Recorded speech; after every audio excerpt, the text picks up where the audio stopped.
26 வருட நம்பிக்கை, லட்சக்கணக்கான சந்தோஷ திருமணங்கள். கல்யாணம்னாலே தமிழ் மேட்ரிமோனி தான். தீபம் விளக்கேற்றும் எண்ணெய், ஒரு தெய்வீக அனுபவம். ஐபிசி பக்தியில் ஜோதிட வகுப்புகள் ஆரம்பம். நீங்களும் ஜோதிடராகலாம், பல லட்சம் சம்பாதிக்கலாம். கலைகளுக்கு அதிபதி. கலைகள்னா எல்லாமே கலைகள் தான். எல்லா கலைகளுக்கும் அதிபதி யாருன்னா கலை வாணி. வாணினாலே உங்களுக்கு அதிபதி தான். ஆனால் ராஜமாதங்கி பேர்லயே என்ன வருது? ஞானம், யோக ஞானம், வாழ்க்கையில் வெற்றி வேண்டும்னு ஓடுறாங்க இல்லையா, அவங்களுக்கு ராஜமாதங்கி கலைகளின் தாய், யோகத்தின் தாய். பாலா திரிபுர சுந்தரி எப்படியோ ஆதிபராசக்தியுடைய குழந்தை சுரூபமோ, அவர் கையில் இருக்குல்லையே அந்த இசை என்ன செய்யும், உங்களுக்குள்ளே இருக்கக்கூடிய அந்த சக்கரங்களை இசையின் மூலியமாகவும் எழுப்ப முடியும். ஆறாவை ஆக்டிவேட் பண்ணுறது. இந்த புல்லாங்குழலுக்கான காரணத்தையும் சொல்லிடுங்க ஐயா. புல்லாங்குழல் அப்படிங்கும்போது வாசியோட கம்பேரிஷன் ஆகும். ஆமாம், காற்றோட. நீங்கள் புல்லாங்குழல் வாசிக்கும் போது பார்த்தீங்கன்னா என்னன்னா, ரெண்டு பேருமே எங்கேருந்து சப்தம் எழுப்போம்? விசுப்தியிலேருந்து, கழுத்துலேருந்து இங்கேருந்து தான் சுவாசம் எடுக்கும். அப்போ என்னன்னா, தாராளமாக வீட்டில் வச்சு வணங்கலாம் ராஜமாதங்கியை. நீங்கள் உங்களுக்கு யோக தவ இஷ்டம்னா ராஜமாதங்கியை வணங்கலாம். தொழில் பலம் பெருகணும்னா ராஜமாதங்கியை வணங்கலாம். பௌர்ணமி திதி அல்லது சப்தமி திதியில் ராஜமாதங்கியினுடைய மந்திரம் அப்படிங்கிறது என்ன? என்னுடைய வாழ்க்கையிலே நான் பிரயோகப்படுத்தி பார்த்துருக்கேன் இந்த மந்திரத்தை. இந்த மந்திரங்கள் பிரயோகப்படுத்தி நிறைய, நீங்கள் மதுரை மீனாட்சியை போய் வணங்கினாலுமே அது ராஜமாதங்கியுடைய அம்சம்தான். திருவானைக்கோயில் அகிலாண்டேஸ்வரி வராகியுடைய அம்சம். ராஜமாதங்கி நேயர்களுக்கு இந்த மந்திரத்தை நீங்கள் போட்டிங்கன்னா அவங்களுக்கு கொஞ்சம் தெளிவாக இன்னொரு தடவை பொறுமையாக சொல்லுங்க. ஓம்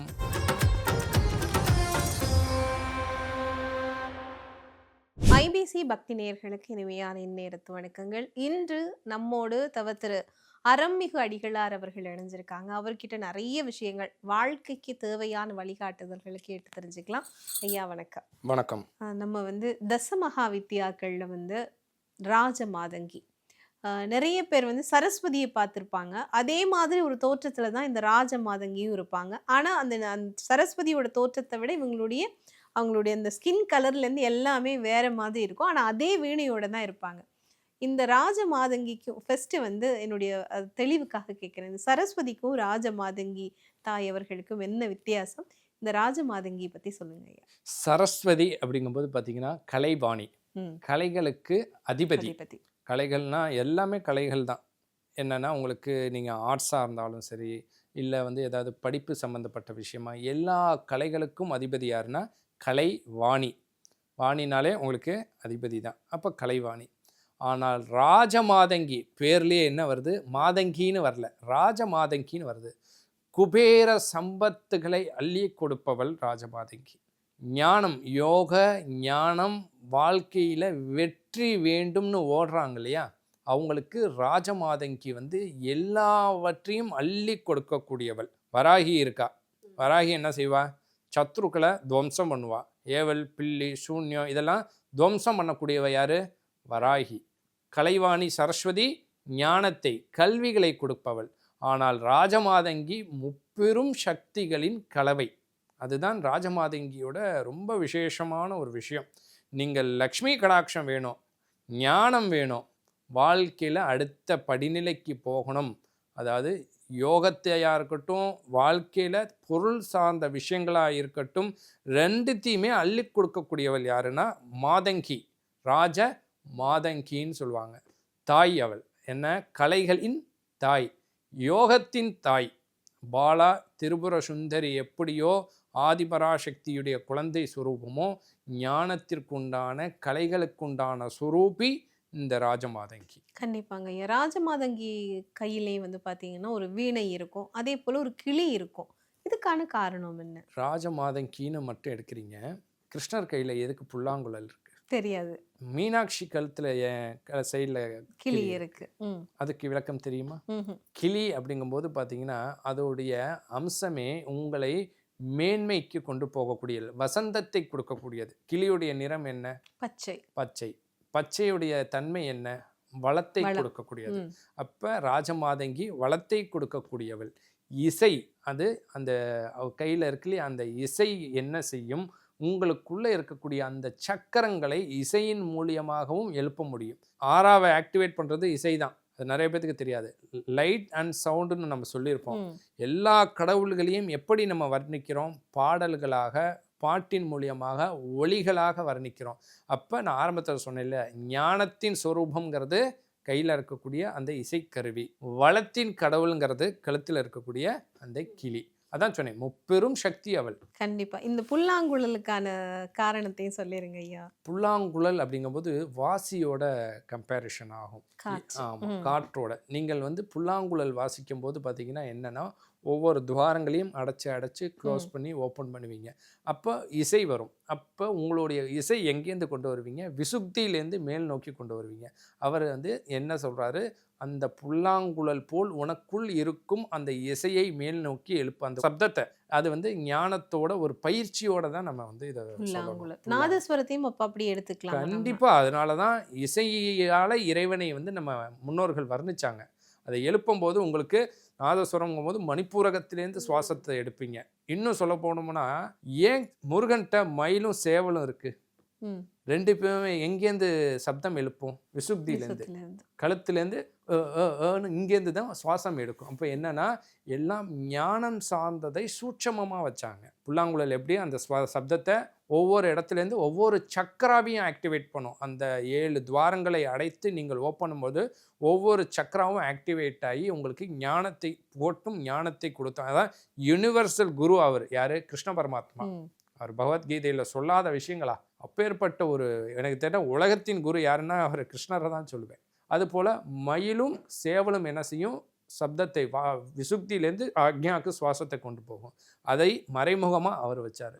பாம்பு என்ன செய்யும்? கழுத்தில் சிவன்கிட்ட இருக்குது, மேல் நோக்கி இருக்கிறது சீரும். அப்போ இங்கேருந்து சுவாசத்தை நீ மேல் நோக்கி கொண்டு போ, நீயும் என் நிலை அடைய முடியும்னு சூட்சமமாக சித்தர்களாக உருவாக்கப்பட்ட விஷயங்கள் தான் இதெல்லாமே. இந்த தோற்ற அமைப்புகள் எல்லாமே அதுக்குள்ள ஒரு காரணம், ஞானம் சார்ந்த, யோகம் சார்ந்த. ஏன்னா ஞானம் யோகம் வாழ்க்கையில் மிகப்பெரிய நிலைகளை கொடுக்கும். தன்னை யாரென்று உணராதவர்களால் இங்கு சர்வே பண்ண முடியாது.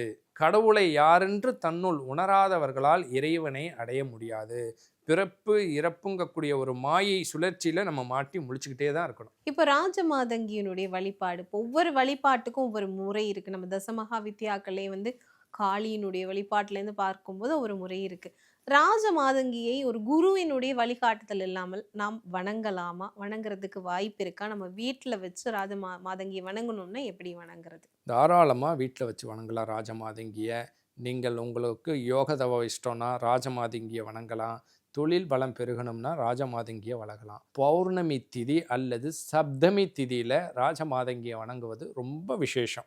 சப்தமி திதியில் காலையோ மாலையோ எந்த நேரம்னாலும் சரி, 2 இலை வாழை இலை என்ன செய்யணும்? கீழே ஒரு இலையை விரித்து அந்த இலைக்கு மேலே பச்சரிசியை வட்டமாக பரப்பணும். அதுக்கு மேலே ஒரு இலையை, நுனி இலையாக இருக்கணும் ரெண்டுமே, அதுக்கு மேலே ஒரு இலையை போட்டு நெல்லை ஃபுல்லாக கொட்டிட்டு அதுக்கு முன்னாடி ஒரு கலசம், கலசத்துக்குள்ளே ஒரு 5 ரூபா காசு, அது இல்லாமல் பச்சை கற்பூரம்னு தீர்த்த பொடின்னு நாட்டு மருந்து கடையில் விற்கும். ஏலக்காய், பச்சை கற்பூரம், கிராம்பு, இதெல்லாம் ஜாதிபத்திரி எல்லாம் பொடி பண்ணி வச்சுருப்பாங்க. இல்லை நீங்கள் தனியாக வாங்கி பொடி பண்ணிக்கலாம். அந்த தீர்த்த பொடியை போட்டு மாவையில் வச்சு ஒரு கும்பத்தை ரெடி பண்ணணும். அந்த கும்பத்தில் தேங்காய் மேலே ஒரு நல்ல உருண்டையாக மஞ்சளை உருட்டி தேங்காய்க்கு முகம் மாதிரி வச்சு குங்குமம் போட்டு வைக்கணும். வச்சு ராஜமாதங்கியுடைய மந்திரத்தை 108 முறை நீங்கள் சொல்லலாம். ராஜமாதங்கியினுடைய மந்திரம் அப்படிங்கிறது என்ன? நீங்கள் எல்லாருக்குமே எளிமையான மந்திரங்களை சொல்ல முடியும். சில பேருக்கு எல்லாருக்கும் எளிமையாக மந்திரங்கள் வாயில் வராது. சில பேருக்கு எளிமையான மந்திரங்களை சொன்னாதான் புரிதல் அப்படிங்கிறது வரும். அப்போ என்ன சொல்லலாம்னா, ஓம் ரீம் அங் ஒங் மங் ரீயும் ஸ்ரீயும் ராஜமாதங்கி வாவா மமவச சர்வகாரிய ஜெயமஸ்து அப்படிங்கக்கூடிய ஒரு மந்திரம். இந்த மந்திரத்தை சொல்லும்போது என்ன மாதிரியான வேண்டுதல்களை வைக்கிறீங்களோ அந்த வேண்டுதல் கண்டிப்பாக நடக்கும். என்னுடைய வாழ்க்கையிலே நான் பிரயோகப்படுத்தி பார்த்துருக்கேன் இந்த மந்திரத்தை. இந்த மந்திரங்கள் பிரயோகப்படுத்தி நிறைய கோயிலில் வழிபாடு பண்ணுறாங்க இல்லையா, அவங்களுக்கு இந்த மந்திரத்தை அம்பாள் முன்னாடி சொல்லுங்கள், உங்களுக்கு வாக்கு சித்தி கிடைக்கும், உங்களுக்கு என்ன வேணுமோ அது கிடைக்கும்னு சொல்லி செஞ்சு அவங்களுக்கு வாக்கு சித்தி கிடச்சிருக்கு, அவங்களுடைய பிரார்த்தனை நிறைவேறி இருக்கு. அந்த கலசத்துக்கு சப்தமி அல்லது பௌர்ணமி திதியில் சர்க்கரை பொங்கலோ அல்லது வெண்பொங்கலோ ஏதோ ஒன்று வச்சு நைவேத்தியம் பண்ணி இந்த மந்திரத்தை நீங்கள் மீண்டும் மீண்டும் மீண்டும் தீபம் ஏற்றி வைத்து அந்த கலசத்தை அலங்கரித்து, எந்த அளவுக்கு அதை அலங்கரித்து அதுக்கு நீங்கள் ஒரு சின்னதாக ஆடை சாத்தி மல்லிகைப்பூ, முல்லைப்பூ, கதம்பம், மாலைன்னு அந்த கலசத்தை எப்படி உங்களால் அலங்கரிக்க முடியுமோ அத்தனை அலங்காரத்தையும் செய்யணும். ஏன்னா ராஜமாதங்கி அலங்காரத்தை விரும்பக்கூடியவ. எப்படியெல்லாம் உங்களால் முடியுமோ அந்த கலசத்துக்கு, ஏன்னா கீழே கண்டிப்பாக பச்சரிசி, அதுக்கு மேலே இலை, நெல், இந்த முறைப்படி தான் செய்யணும். செய்து நைவேத்தியம் செய்து உங்களால் முடிஞ்ச அளவுக்கு இந்த மந்திரத்தை, நான் வேணால் அந்த மந்திரத்தை சொல்கிறேன், நேயர்களுக்கு இந்த மந்திரத்தை நீங்கள் போட்டிங்கன்னா அவங்களுக்கு கொஞ்சம் தெளிவாக இன்னொரு தரம் பொறுமையாக சொல்லுங்க.